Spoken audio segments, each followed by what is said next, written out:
Here we are. Look up. He's checking his notes for a It's second. gonna be one of those things, those YouTube things. You ever see like with the anchor or they're doing a newscast and like the He's like picking his fingernails or something Yeah. when it comes on. Like, oh. But we're live, and happy Friday, everybody. We're here again. Yes. It's another Friday. So another rainy Friday, which yes. brings us indoors today. So right? it's really feeling like April. It is. It's Finally Yeah, the April showers are here. and it's back to semi-jacket weather, at least compared Sweater to the weather. last. Yeah. But we're going to touch on a few topics today. A couple of things that we want to discuss as far as it's obviously the spring. It's the hottest time of the year for home buyers and home sellers. In other words, everybody's on board with the idea of selling this time of the year, right? So you got some questions for me. We're going to get into those details and see. Yeah, we're getting into the busy exactly season. like what's going on and those in the mind going on in the minds of both mainly first-time home buyers, and how the dynamics may be shifting in terms of what the real estate market here is like for Right. buyers, what the national real estate market is like for buyers just across the country, for specifically someone buying a home for the first time, and that's the person that who knows the least about buying a home. So Right. hopefully we can kind of help you avoid some of the pitfalls that you might be facing. Do you think they don't know much about the home buying process? Well, I'm saying if you're experienced, you're obviously going to kind of learn from your experience buying for the first time, and if you're buying subsequent homes after that. Right. And More than someone that's who's the a little key. more green and doesn't have any experience. It's a big factor. So the other thing is we're going to do a couple of shout outs. One, I can't, obviously when it comes to family, they tend to watch this. Sometimes it's a little bit later than it is when it's live. Happy birthday to my sister. My dad actually is the 19th. My sister's the 25th, and my other sister's the 28th.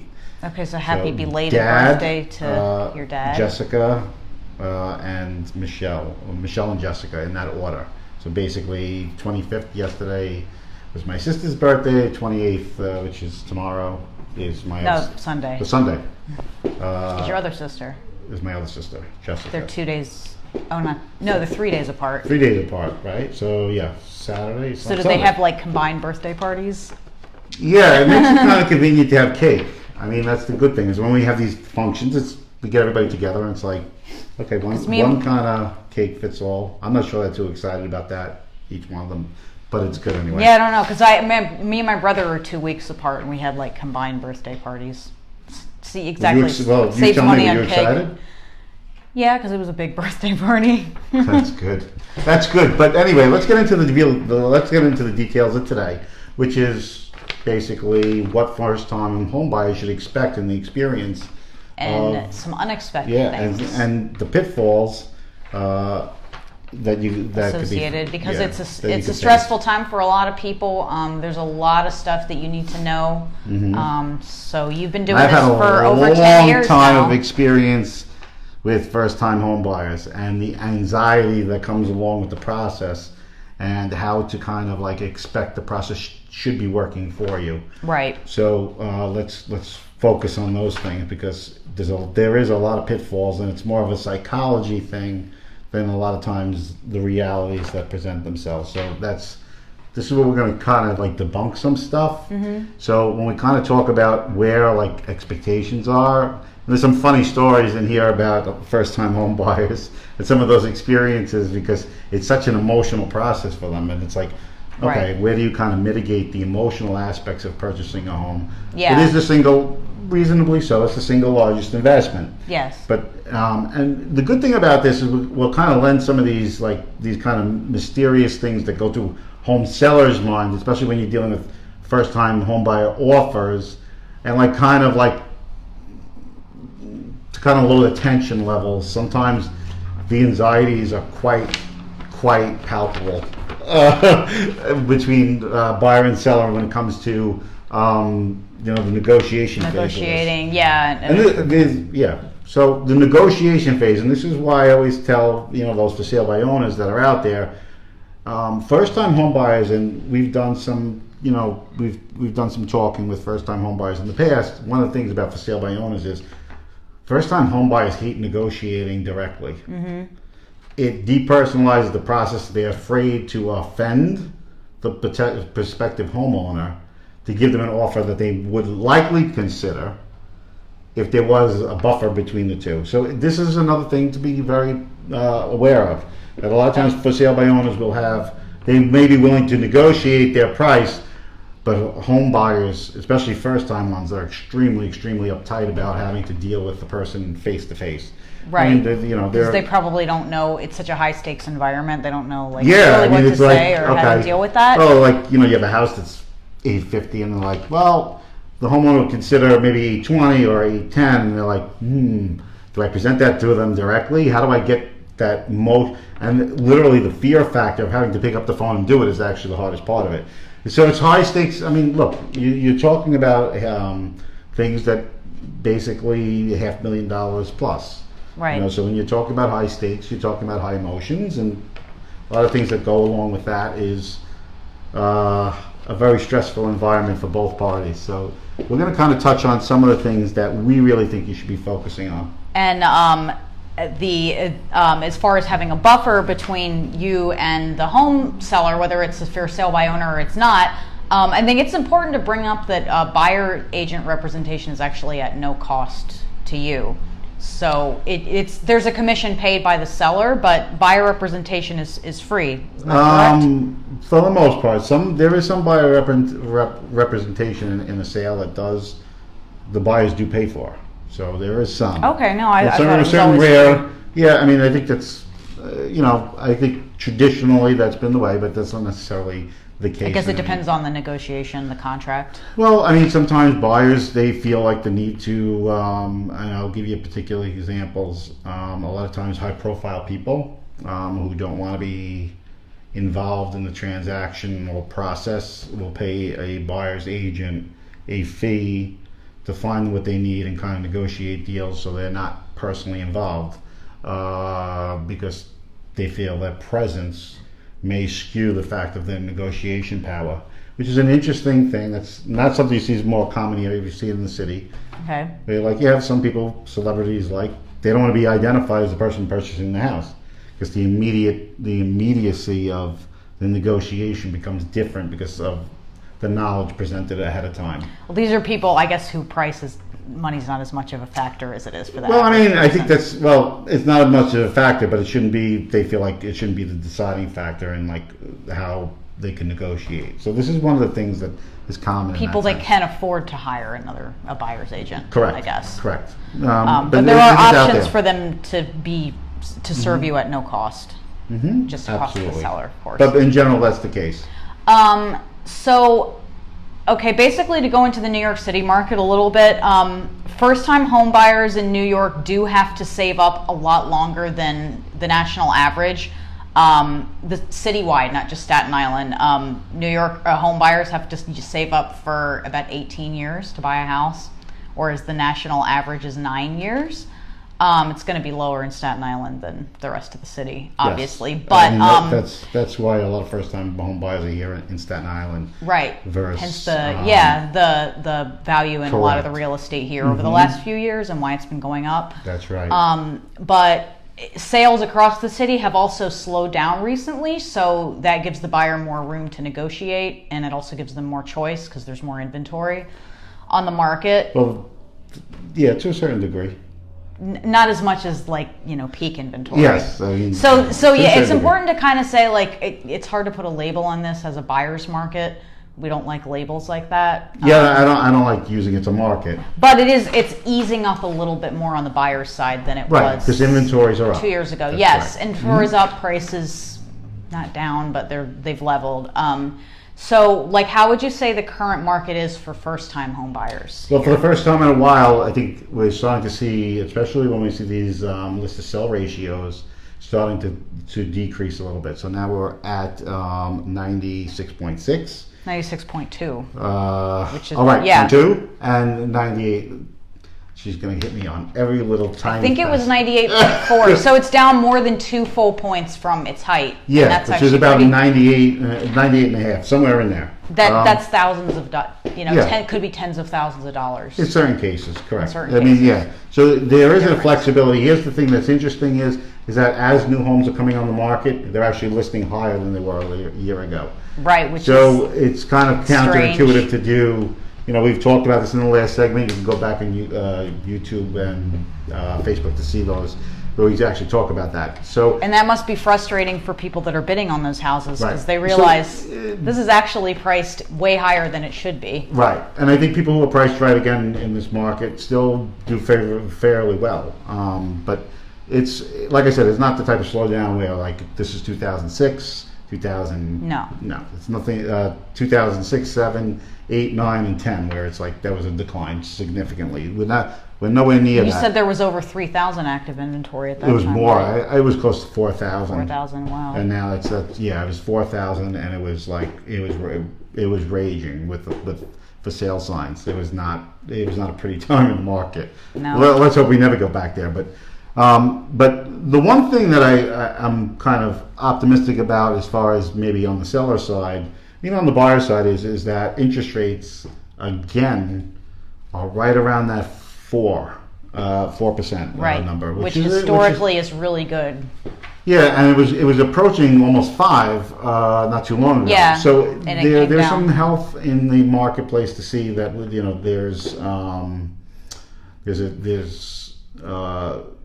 a lot of a little bit more spending power involved with lower rates. So it's something that needs to be considered as part of the home buyers, especially in this market.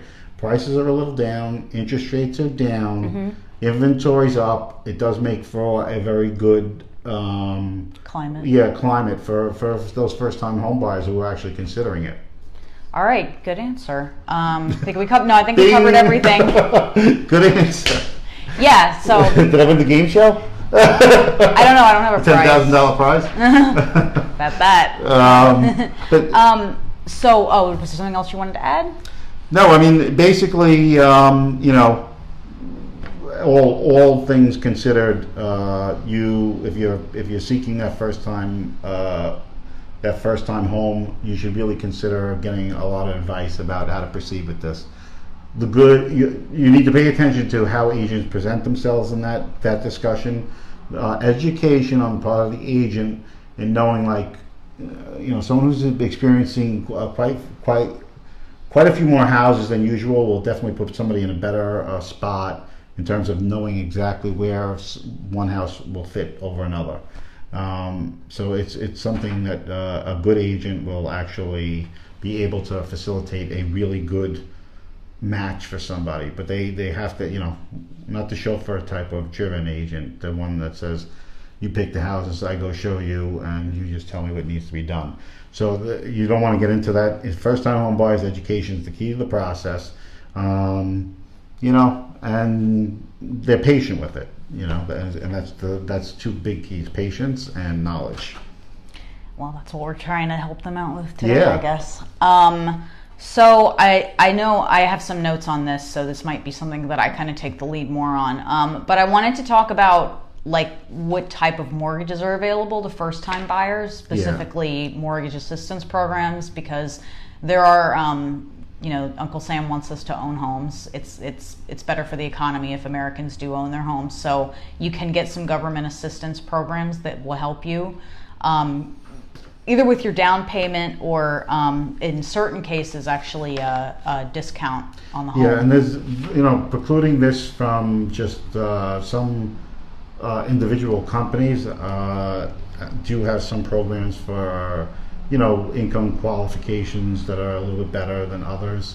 So they have some first-time home buyer programs. So you should be checking with these. These are specifically dealing with government-backed loans correctly to kind of get you on the right path about what this is dealing with. Right. Yeah. So these are government programs. So you're saying that companies provide their employees with assistance? Basically what happens is I believe Wells Fargo, they have some first-time home buyer programs with, that will consider certain locations based on income. They'll do a little bit more or have down payment assistance. Excuse me, as a private entity. So there are some companies that do provide certain things, provided that they meet certain criteria on the private side. Okay, I've got to do some research into that. I have a list of a few different government programs.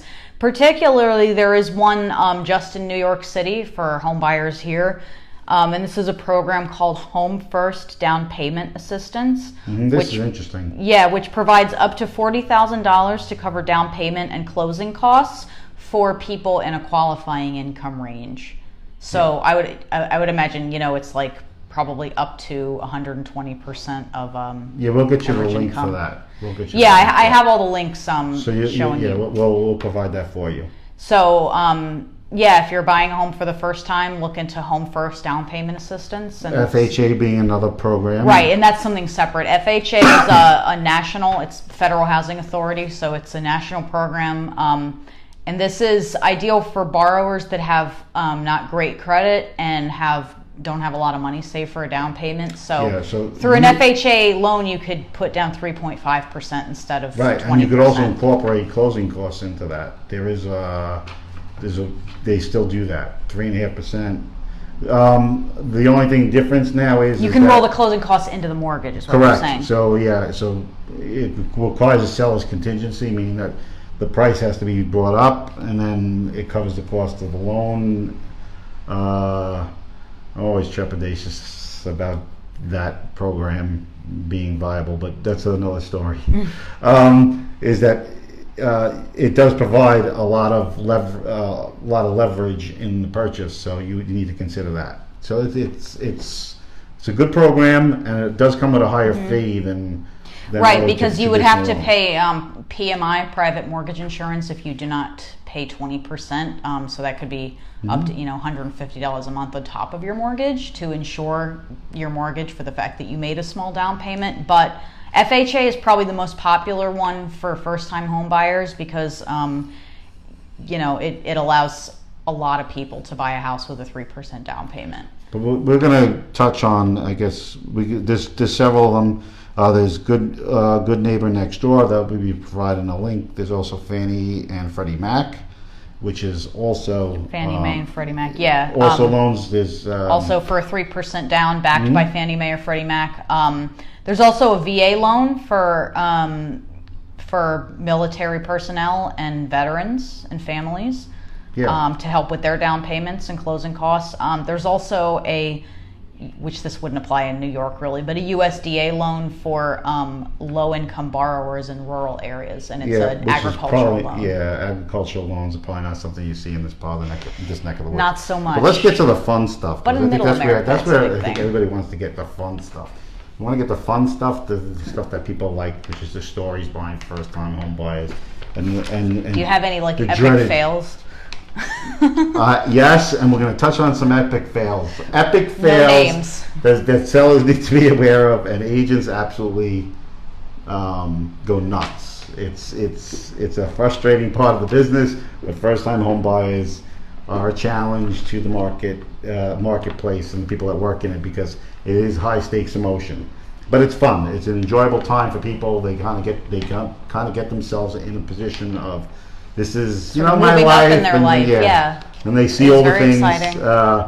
But let's basically, to kind of give you an idea of what kind of goes through the mind of a first-time home buyer. The interesting thing about what a first-time home buyers need to settle up on is criteria. There's a rule and there's a psychology behind what happens with first-time home buyers that have all they go in with a set of expectations, but as they continue to see properties, their expectations keep rising.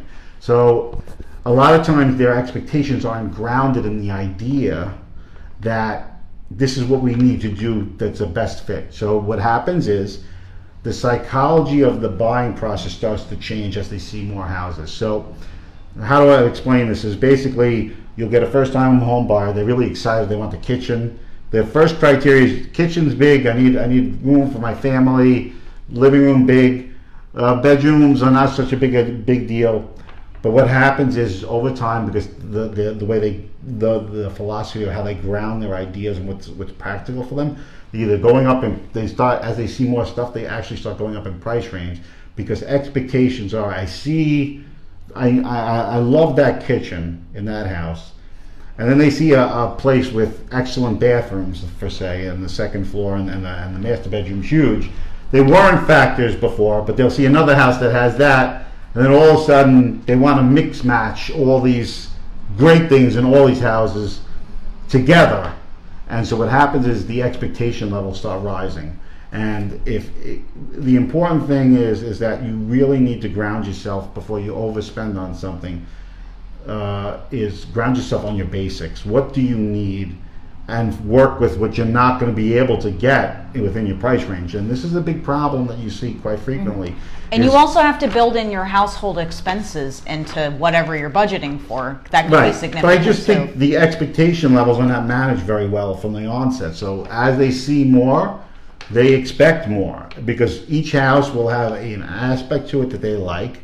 But after seeing 5 of them, they expect all these things to kind of come together in the next house they see, and that's not always the case, and highly unlikely. So what happens is progressively over, as they see more and more houses, and you'll see like, oh, I like this house, it missed this. I like this house, it has that.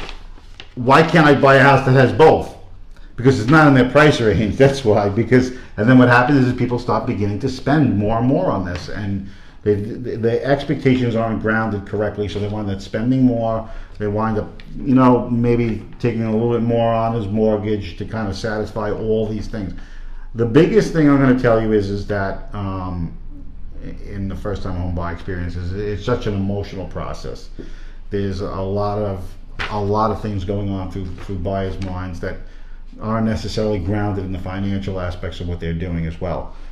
So it's important to realize, like, if you're buying, look at the potentials for the place. A lot of people will go for the extra money for the updates and the updated things like that, and you could substantially save more, maybe considering something that's not as updated, but has a lot more of the framework of what you need to expand, like a single-family detached house, which does offer, in a lot of cases, like a range expandable opportunity. So moving up to another floor, building out a certain amount at a future date, with semi-attaches that may be more modernized. Which you've got the option to choose when you upgrade and what upgrade you do if you actually, rather than building them into this huge loan that you may not be able to afford down the road. Right. I mean, it depends on how much they're going to get for the house based on like what's their future, what they see as a future. And I'm always big on the fact that first-time home buyers always should look for some things that may not be the perfect things on the aesthetic side. Some people need it more than others, but sometimes things are not aesthetically as pleasing. They're going to get a little bit of a discount there, and because everybody's interested in having that. But you could actually save yourself a bit of money, and you could actually find something that's a little bit more reasonably priced without having to have that built into the price, and they could update later. It's something to consider, and especially in a market like this where things are a little bit slower. Sometimes those are better properties to look at, because there's so many people driven by the appearance of what I call the superficial. They're kind of like they're looking at the surface stuff as being the main decision maker in their decision, when it should be space. Space is more important than aesthetics. Aesthetics could always be changed out. Space can't be. In a lot of cases. Unless you build up, like you're saying. Yeah, unless you're finding houses that give the ability to build up. Is that lightning? I think so. It's storming about behind safe us. In here. We got brighter though. I think it must have gotten darker outside. That was right here. Look how bright we are now. Yeah, I know, it's gotten really dark outside. The sun's gone. So the big thing is that setting expectations in a way that you really you're grounded in your ideas. So when I dealt with first-time home buyers, the idea was after every appointment was to bring them down into the realities of what they started with. And a lot of times agents don't do that, and they should, which is, well, you came in with these expectations. It's important to remind you that these are each, because if you let it go too far, the expectations, I'm telling you this, as they see more, the expectations keep rising. And then their price ranges keep rising, and then they want all this part of the house, and they get into a situation where price is now becoming an issue as far as their affordability. So So that's the other thing. what kind of stories do you have that come to mind? Then we get to the part where ranch style homes. Yeah. Yeah, that makes sense. Irena's It's harder for a really- colonial house, I guess, to be built I don't on. have my glasses on, so it's hard to see. But Irina will definitely hit that. Ranch style homes are actually, yes, they're a very, there's a good upside on those things, so it should be considered as part of anybody's Expansion plans, right? Or first time home buyer plan, because you can, in a lot of instances, move up a floor and you could, there's upside potential in the value. But let's get to the horror stories. So the horror stories always involve this. First time home buyers weigh so many opinions. And this is where it gets dicey. And when you bring people who aren't in the process of buying a home into the home you finally like, their expectation is out of line with the realities of the price. And this is an issue. So I will tell you this. I won't say it's a horror story, but it's an interesting one for sure. Is a first-time home buyer will come in, they like the house, they make the offer on the house, and then what I call the band comes. The band of people come in after that. So it's like we're going to set up the inspection. The mom and dad come, and they look around. Oh yeah, it's nice, and then. The sister and the brother come. They want to make a call, say, we did the inspection. I just want to show it to a couple of other family members. Usually the excuse is we're going to take measurements. Even after the inspector took measurements? Yeah, I always say, red flag number one, I'm taking measurements. No, like after the fact you make an offer, red flag. If you're in the selling side of this should be your... this should be your okay, good note. the cue signals, because I always say when people are doing that, they do the inspection, they don't bring their measuring tape. They're kind of more or less looking for is this or isn't this what I'm going to like, and they're kind of weighing more opinion. They can't that sleep on it. Let me sleep on it a little bit more. So if I kind of add a couple of more opinions, as the opinion levels of these first time home buyers go up, the nightmare begins, okay? And I've seen, unfortunately, the process get extremely frustrated, because when you're in the buying process and you're kind of going through 1, 2, 3, 4, 5, 6, 7 houses, what happens is basically you understand what's offered in this price range. Then if you bring a third party in who hasn't seen the process of all the other things you saw to make a comparative kind of selection process, you just get the opinion on what they see in that given moment, because they haven't gone through the process of showing. So what happens is that if you obviously add enough people into the mix of you lose perspective. You start to lose perspective, because they're like, oh, did you really look at that kitchen? Maybe you can get something bigger, but they don't have the insight into seeing those other houses. So in one instance I had, it was basically, it started off with 5 separate appointments after the offer. And by the last appointment, it became like Thanksgiving dinner at one house. Where uncles, aunts, cousins, I never forgot, it was Waterside Parkway, which is right down the block here. Beautiful Tudor, and I thought it was very much worth the money. It was a good deal, and it was kind of interesting to see this play out. It's like, yeah, we're going to come see it. The first we have the inspection, then we have the mother, father, then we have a couple of cousins the next day, and then we get another call one night, and all of a sudden, the place is filled. I'm telling you, filled, which is, it was like a catering hall kind of filled. I'm like, it was like a funeral. Well, I mean, listen. Let's not get that dark, but that's what I thought of. Thanksgiving dinner. So it was like, cousins, aunts, uncles, friends. This is what we're going to be buying. Everybody weighing in an opinion. Maybe this. I don't know. Maybe about that. Maybe this. Yeah. Right. And before you know it, you start weighing in those opinions. Your process is shot. And I saw it, and that did not go through. And unfortunately for the person that did, a week later, the house was purchased. at a price that was actually higher than what they offered. And I thought it was an excellent house. And it was like 120 deep by 60 property. Oh, wow. Cool Tudor on Big a dead end yard. street for 460. It was. I would have bought the house. It was Today it it was would really be nice. 700 at least. Yeah, and it was a block. It was like, you know, Waterside Parkway is a nice little street in Great Kills, and it's like kind of like this tranquil little place, which I thought was excellent.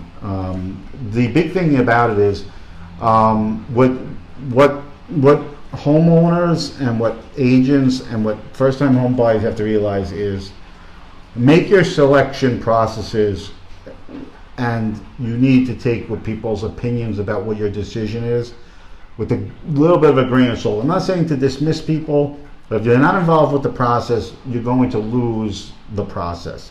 And that's not a good way of finding what you're going to like and be comfortable with.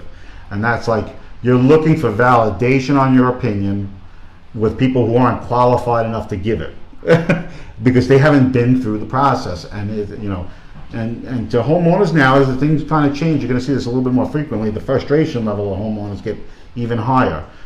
It's difficult to say the least that homeowners need to pay attention to the keywords. I always say a good agent knows the keywords. That I don't like this. I don't like this. If you're the selling agent, don't get yourselves hopes up. So, like I always say, anytime I hear tape measure, the red flag That's like goes the up. trigger It's like word. that's the trigger word to like say we're in trouble here. If it's after the inspection, let's make that clear. Or I have a friend who wants to look at the carpeting, and this is what I call this. This is what I call the second guessing phase of the decision. People will keep coming back, giving them, and it's always on the negative side here. I want to point this out. It's always on the negative side that they experience this, is that their expectations will be guided by not the positives, but they're looking for the negatives. They actually go back to look for why they shouldn't versus why they should. And that's a key part of understanding. A lot of times how it's specifically first-time home buyers, you don't really get this much with second and third-time homeowners, but this particular segment is extremely emotionally involved, and they second guess a lot of the decision, and rightfully so. It's a big decision to make. And would you say they're pickier because it's their first time and they think they can kind of have it all than somebody who's been through it before? I don't think that they're picky. It's just it's a big decision, and when there's big decisions being made, I think what happens is the emotional state of each of the people involved become extremely high. So it's just a heightened response. Is it the right thing? Is it the wrong thing? Am I getting everything I want, or is there something better? It's always like, if I wait a little bit, is it going to be better? Chances are, and I've always said this, I've had a lot of people who've come back and said, I wish and then they'll go back into the process, and they'll come back a week later and they're like, oh, we should have just went with that. I was so happy with that. And then they kind of regret. But it's just the emotional, high stakes environment that but it's important. You have to have trusted people around you to make this decision, or else it becomes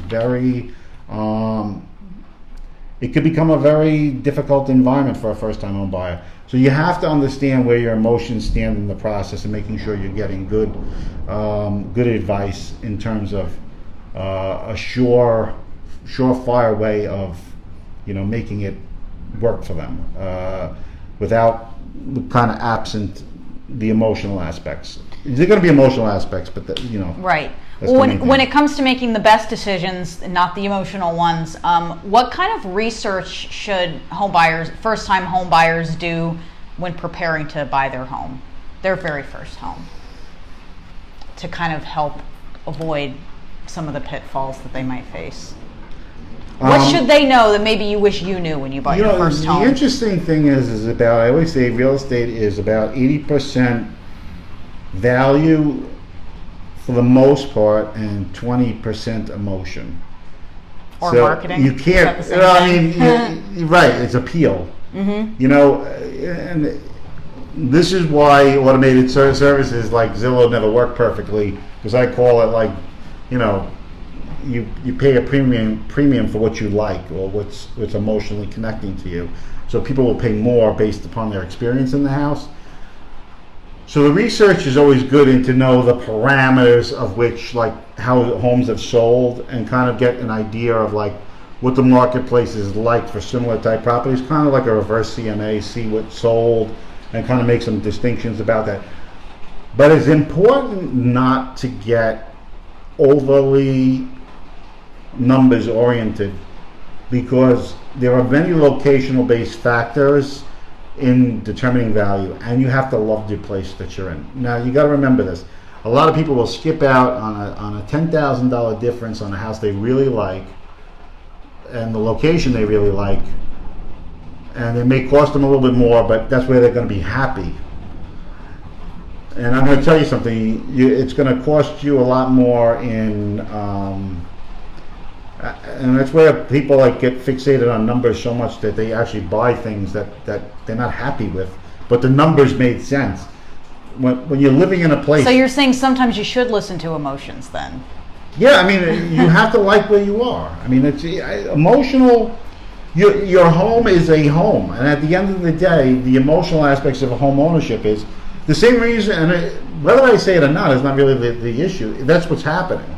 That's why home sellers will always overvalue their property by so much more, because of the emotional. There's a connection, like a plug, like plugging a TV into the wall. They're connected. So the connection value is always, there's an emotional value to real estate, and it needs to be considered. Do you feel good about walking into this place? And if it is, $10,000 shouldn't be the solution, because you need to love where you live. Do you think it should be like a gut feeling thing? Well, you know what it is? I think people, they overvalue value. They overvalue or overweigh value in terms of, if it's $10,000 and happiness is over a course of 20 years of happiness, what is $10,000 in 20 years? Is it worth it?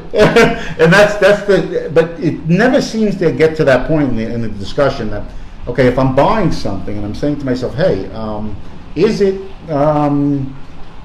being happy worth $10,000?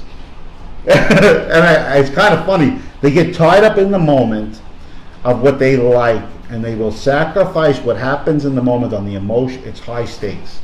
So I always tell people it's always high stakes. They get trapped up in that emotional part.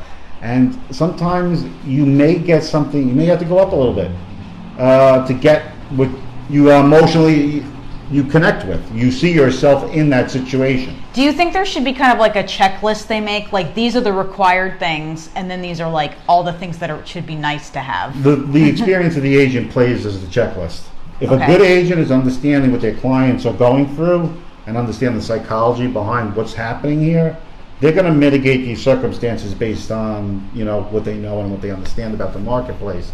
The big thing is that it's hard to put checklists on emotion, and it's a guided process. So yes, they should have a criteria of what I call the basic necessities, and it should be done very stringently. Keep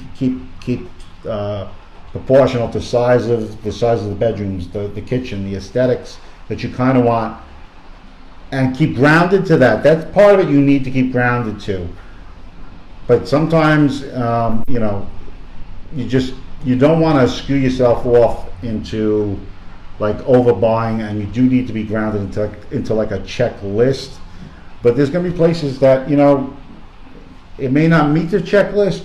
Be aware of it, and if that's where you're going to be comfortable living because you see yourself there, you're going to be happier.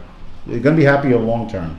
So that's really the key here. I mean, I think that's where you want to see clients, is that I hate to say, if the difference between you getting into a place that's more affordable and that you have you feel a better connection to a house, $5,000-$10,000 on the asking price to come up to.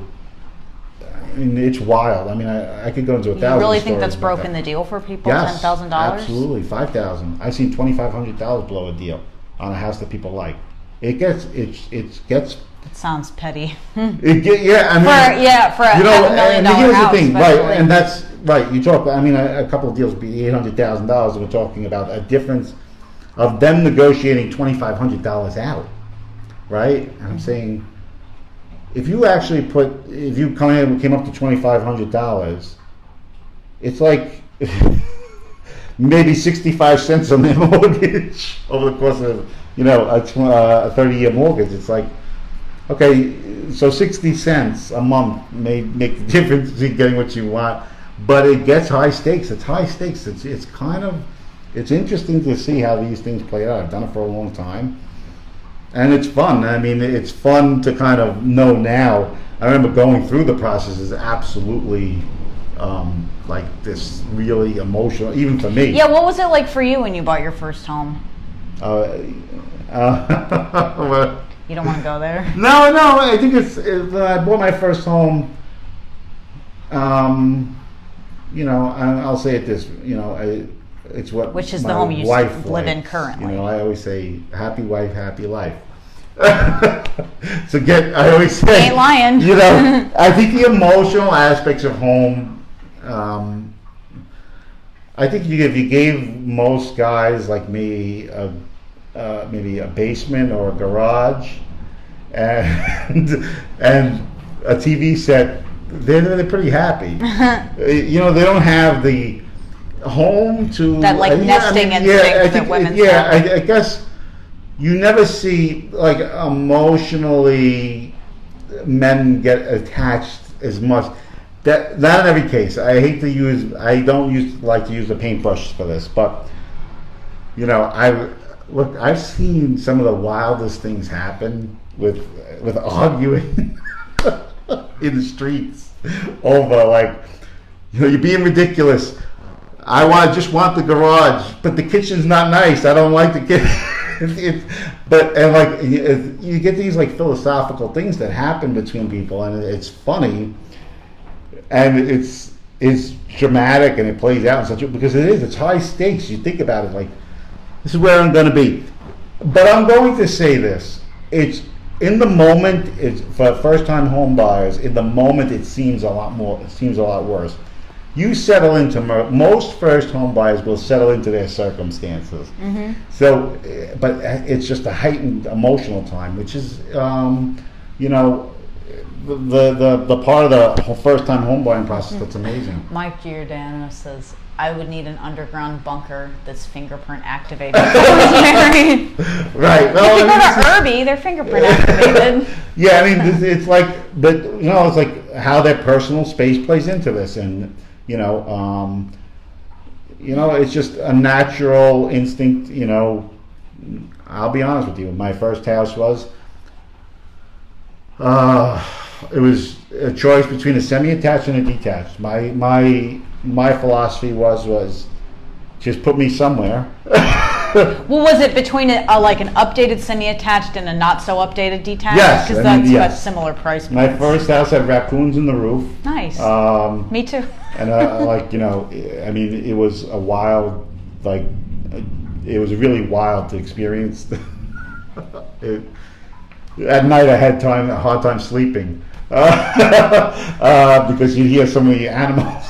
Oh, my wife says, I'm ready to leave. I'm ready to quit this and say the heck with it. But over time, we really did a big overhaul at first, and it's a detached house. It's kind of like that little house on the prairie type feeling. It's like classic American dream. Yeah, nothing huge, nothing big. Little white picket. Yeah, I mean, it's home. It's more of a home to me, and I think even my son loves it, and but the emotional aspects of it, I don't think is high for me at that time. The price was high for me, regardless. So it's a balance. But good agents understand the emotional aspects of this, and they're going to talk to you about it. Sometimes the idea is to kind of. First-time home buyer experiences are awesome. All I can tell you is that I've had some very great experiences. They're the most. I still talk to them today, a lot of them, and we have laughs, and you still laugh about some of the things. You're like, I can't believe I put you through this, or remember that, and it's fun. It's a fun experience. But for first-time home buyers, it is an emotional experience, and that's where we're not giving you the kind of the practical guide. Like there's going to be a script for this, or you can Right. Well, the checklist couldn't be. approach. Having the checklists are important, but make sure you're comfortable. Sellers are going to have to be patient, and you need to be ready for this. So when you hear first-time home buyer, expect emotional states to be a little Okay. bit higher than your typical move-up buyer, and you need to consider that don't jump. I know it's a very sensitive issue with offers. They get insulted by the offer, and it's a financial decision for both parties. It's not that you can disconnect the emotions. They have to be put in check, because I've seen decisions on both sides of this equation that have cost people hundreds of thousands of dollars in some cases, and regret in others. So you got to trust the person you're working with to understand this. So as far as agents, because I'm sure there's agents watching, like what kind of advice would you give to an agent working with first-time home buyers? Especially if they're a new agent. Patience. I mean, the part about this is that when I was doing that and I was working in a market that was horrible, new agents are eager, and they the process for them is a little bit different, and sometimes people don't, if they're very well versed, you don't necessarily have to value all the agent's experience in this, in terms of they just need to understand the emotional aspects of what it is, and kind of mitigate, and keeping things very, very simple frameworks for them to operate in. It's important that you have a good connection with the person you do, because I think when you develop a little bit of a connection and you feel like there's a trust level that can be built, you'll get an honest opinion. And do you think I'm making the right choice based on what you see, and based on how you've dealt with us over the course of the last 2 weeks?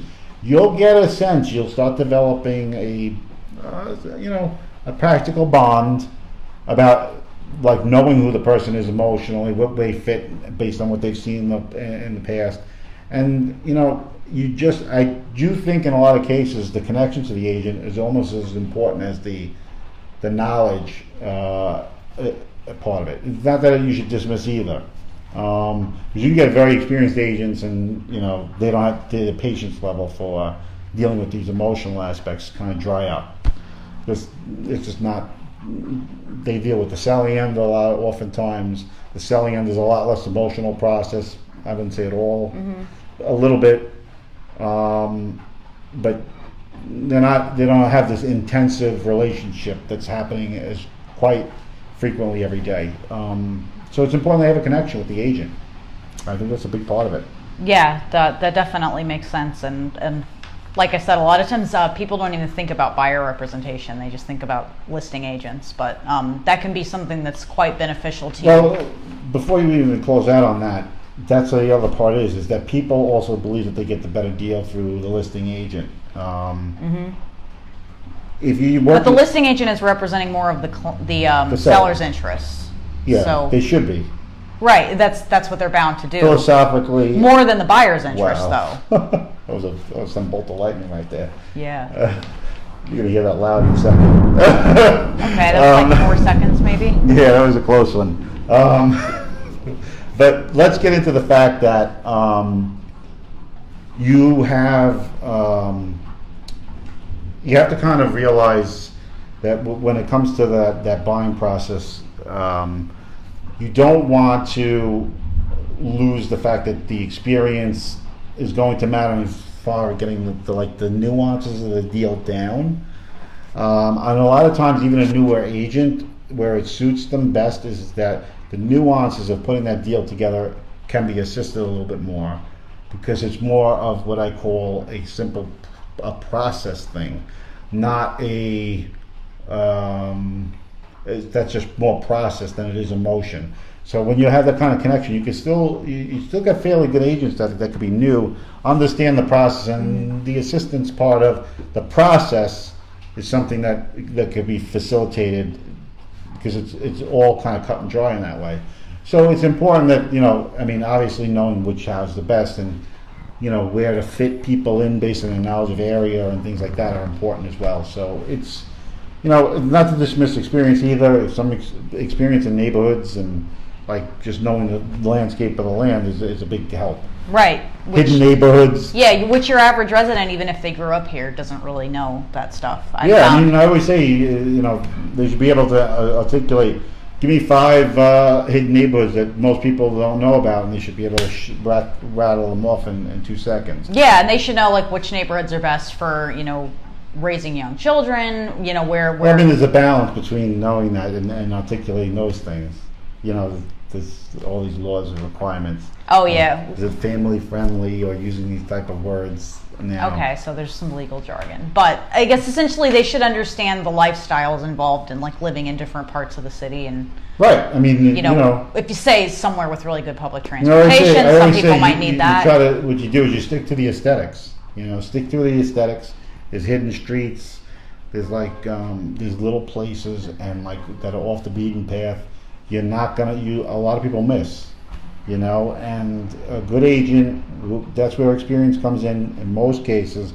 I've even seen experienced people not know, like these little tiny off the beaten path type neighborhoods that aren't typically, known about by agents. They just kind of, it's not something that houses come in there frequently, or it's just not something that people automatically know about.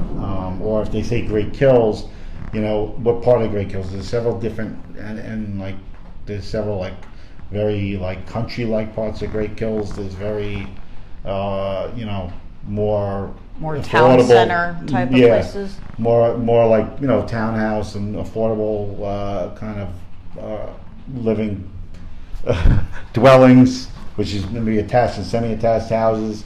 And so there's like all these little sections, and some of them are not readily apparent. So it's important for the agent to know, like maybe to really a couple do of their notes. groundwork on that. Mm-hmm. The last thing I had on here, now obviously we're not a mortgage firm, so we're not going to go like too deep into these things, but as a general rule, like what are some of the types of fees someone should expect? Because you hear about closing costs all the time. So like what are closing costs? I mean, closing costs are different for buyers and sellers side. There's mortgage tax closing. But that's for sellers or buyers? The mortgage tax is for buyers. Okay. So they have to they pay tax on the amount of money that they borrow. The biggest thing, there's also some fees as far as, transfer of title, like certain disposition fees and things like that are rather small and innocuous. Obviously, it precludes me to talk about individual fees as part of what we do, because that's bottom line is there's several parts to this transaction. The legal fees of obviously involved. You can't kind of quote those things. The attorney fees, and the closing cost fees should always be discussed. You can discuss in general with the agent, but it should be done in general. There shouldn't be anything done as absolute. So good faith estimate from your mortgage broker. Get that. Ask the question, with the good faith estimate, how in line do you expect these costs? What's the most that it could go above this if it was, and why would it go up if it did? You should get those questions answered. A good attorney could help you kind of mitigate some of those things as far as like what to expect out of that process. But I mean, for the most part, buyers, there's some recording fees that are involved, and there's the mortgage tax which is involved. That's the two biggest things in the buyer's transaction process, and the legal costs, from the attorney. So those are the big ones. Sellers have all sorts of costs, whether it's capital gains. That's a whole other story. Now, is an attorney required for a buyer? Yes. In New York State, attorneys are required for the purchase and sale of real estate. Some municipalities it's not. No. Yes, it's a requirement in New York State. Florida, I don't think you have to have an attorney. I think North Yeah, I don't Carolina. think so either. Yeah, I think you can get away with not having an attorney. I mean, I don't think it's- my parents ever used one. Yeah, so it's like, I guess it's drawn up on like a piece of paper and like, here's the deed. Next. There you go. No, but it's definitely a requirement in New York State. So you do need to get that attorney. Try to kind of mitigate a lot of those things before you start getting into the offer process. Know where you're going to be going ahead of time. So you kind of walk right into that process, pick up the phone and get some answers. Okay. All right. I think, we covered everything that we have here in our notes. That's it for Friday. So that was our Until next time. little comprehensive buyer's discussion. I hope Yes. you learned something. Thanks for hanging out with us on a rainy Friday. Yeah, you're going to get struck by lightning through the window.